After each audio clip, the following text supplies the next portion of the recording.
Oh, hey everybody! Welcome back to Talking Cardboard. My name is Cory, and on today's episode, I am reviewing the brand new board game, Harrow County. Let's get started.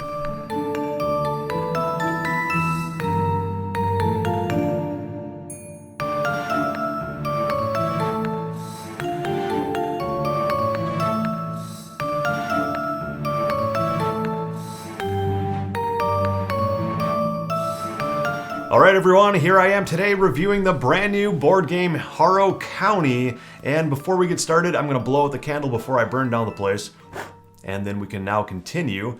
Whew, get some of that smoke out of here. So what exactly is Harrow County, the Gothic game of conflict?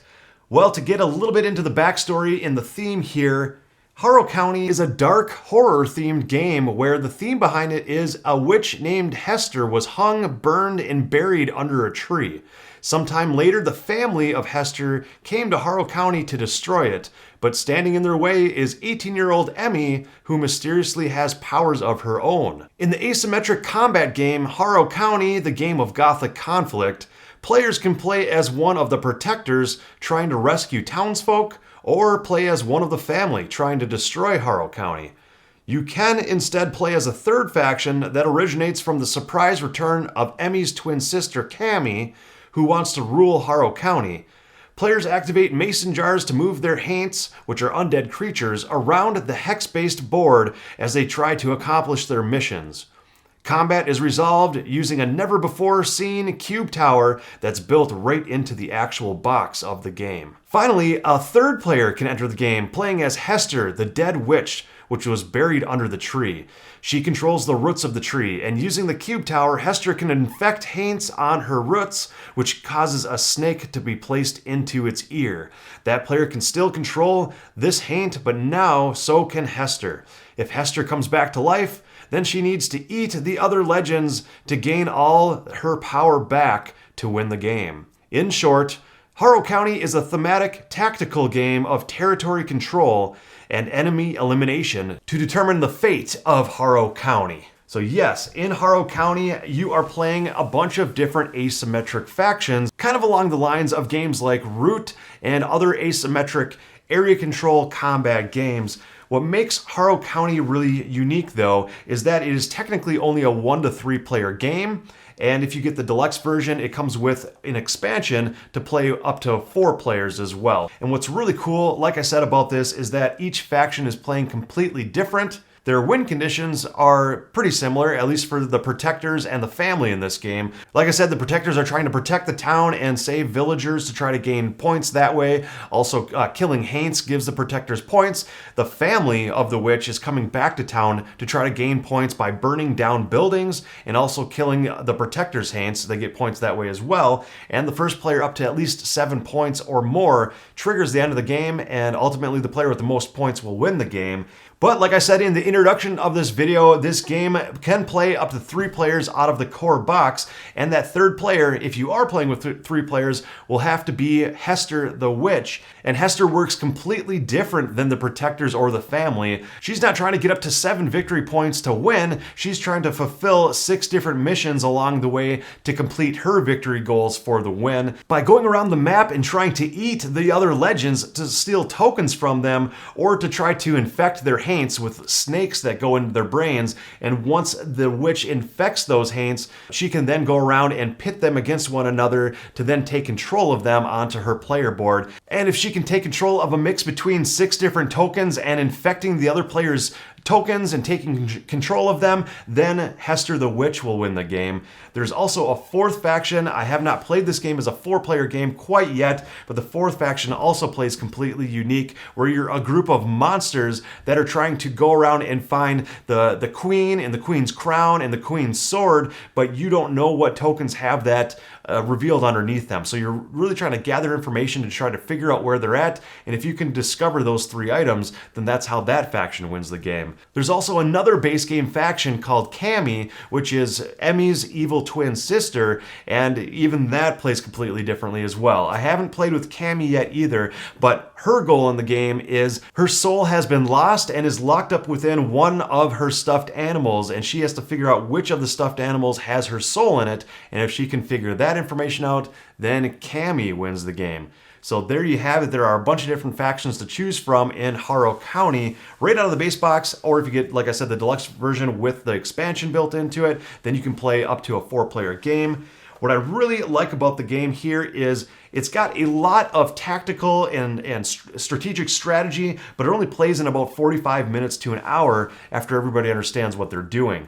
It is a very gruesome Gothic theme, so it says it's for players 14 years of age and older, so you have to kind of take that in mind when you are playing this game, but it is a really, really cool game that is based on the Harrow County graphic novels. And after picking up this game, I have since purchased those graphic novels from Amazon, and I'm having them delivered here so I can start reading them. It's a short graphic novel series. It's only 8 graphic novels long, and I'm really excited to dive into the story of Harrow County. But like I said, the strategy, the depth, the nuance in this game, it is a very heavy and a very rules-heavy game, so you do have to sit down for a few hours and kind of crunch your way through it to understand it, at least for your first couple plays. But once everybody knows what they're doing and you've played it a couple times, this game, you can really fly through it in about 45 minutes, which is really, really cool. A couple other things going on in this game, like I said, with the mechanisms are actually really simple as well.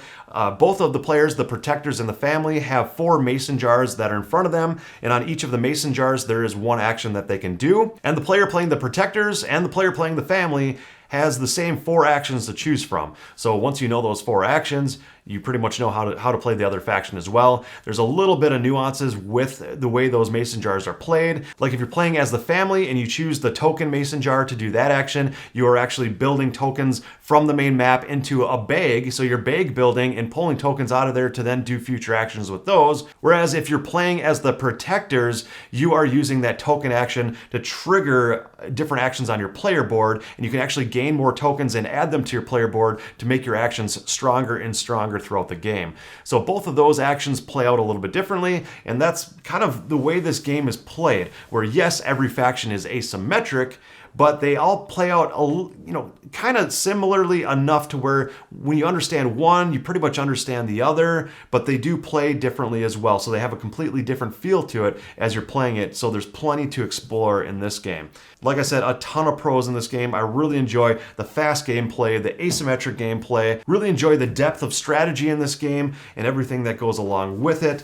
There are some other things going on. Also, there's some route building in this game where if you are playing as the family, you are trying to create these storms around the map to connect it back to a town, one of the village homes, and if you can connect that back to your home starting hex, then you destroy that village, and each village you destroy gives you 2 points. There's also these little haints that are running around the map, and you can spawn more of these haints and use them to try to attack your opponent.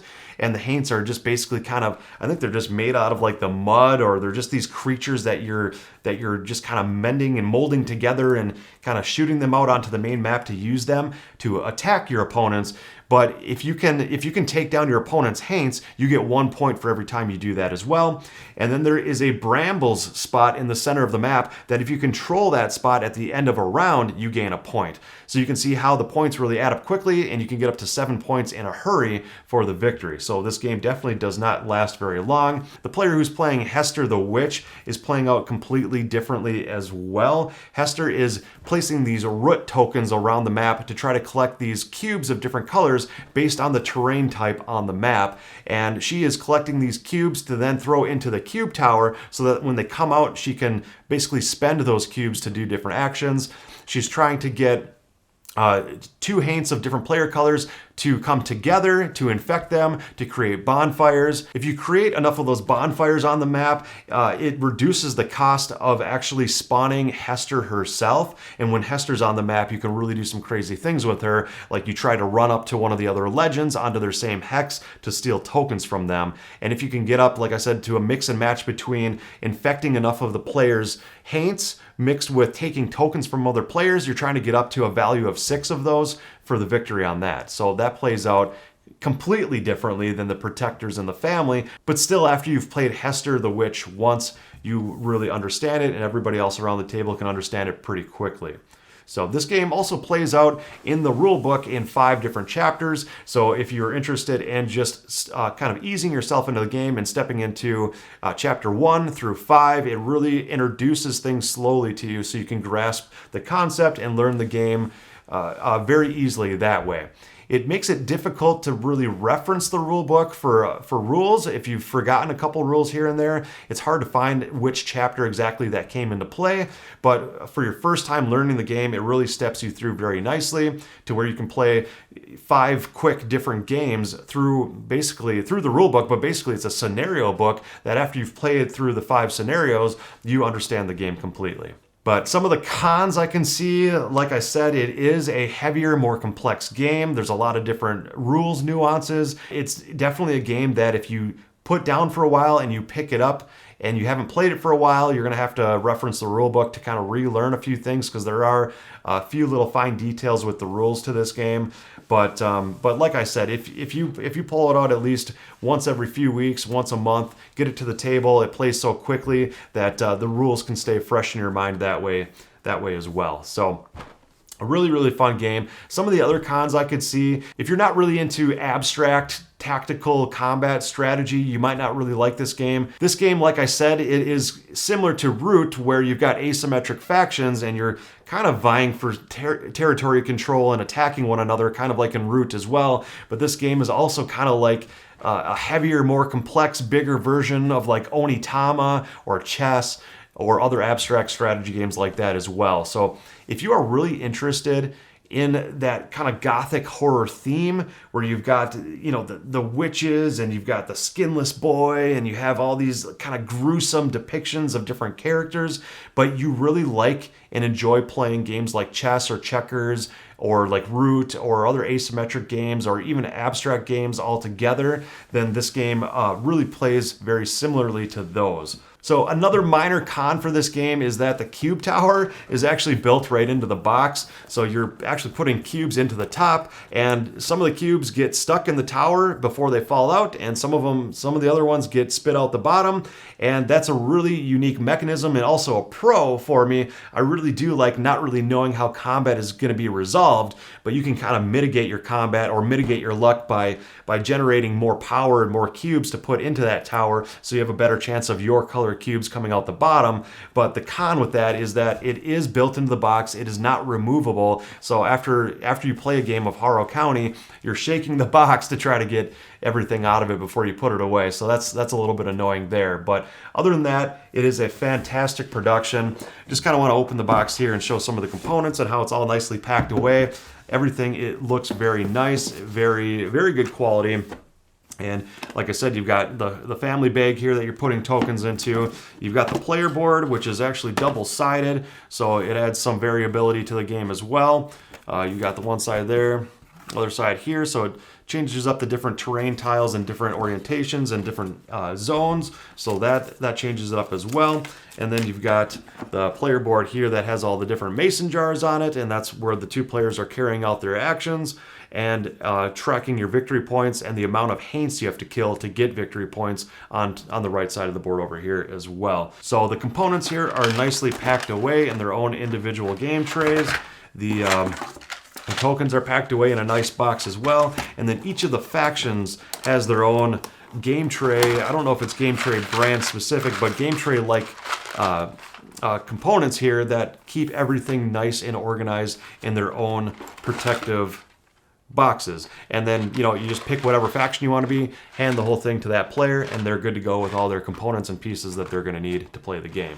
So really, really enjoy the packaging, the production quality. Everything is just a stand-up quality from start to finish in this game. It is a pricier game. I know that this version, I believe I paid around $100 for it, but you are getting what you pay for. The tokens are really nice, thick wooden tokens that are screen printed on each token, and nothing in this game feels chintzy or like you're not getting your money's worth. So I really do like that as a solid pro as well.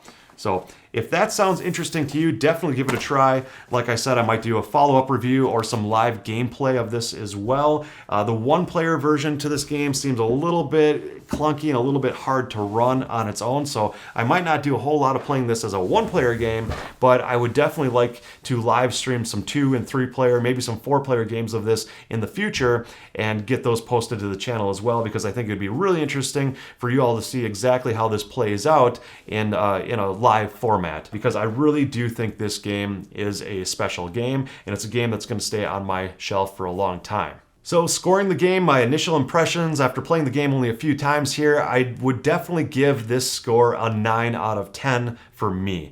This game really surprised me, really blew me out of the water. I thought, after doing some research on it, that it could definitely be a game that could fall flat for me, or it could be a game that could really sing, because I do like the abstract, thinky strategy games and going head to head against your opponent and trying to outwit and outthink your opponent and that sort of thing as well. And I do like heavier games with multiple decisions and a lot of different decision space to be had and different paths to victory. Even though that your victory condition doesn't necessarily change each game, your way to get there and your maneuverability to get there changes drastically in each game. So I knew I would like that about it. And I liked the horror theme and kind of the dark Halloween type theme to everything too, but I just didn't know if it would exactly be a game for me. But after playing it 3 times now, and I'm really looking to play it more, I'm giving this a 9 out of 10. Right off the bat. It definitely is a game that could climb with more plays as well. My rating could definitely, I could see it definitely going up if the 4-player version of this game really sings as well. A lot of times when we're in a game group, we've got 4 players, so I really do hope that it plays just as well at 4 players. So with that, that is Harrow County. I hope you all enjoyed. If you have any questions, leave them in the comments section below. Like the video, and if you like what we're doing here on the channel, feel free to click that subscribe button. We really do appreciate it. Until next time, you all have fun gaming and have a great day.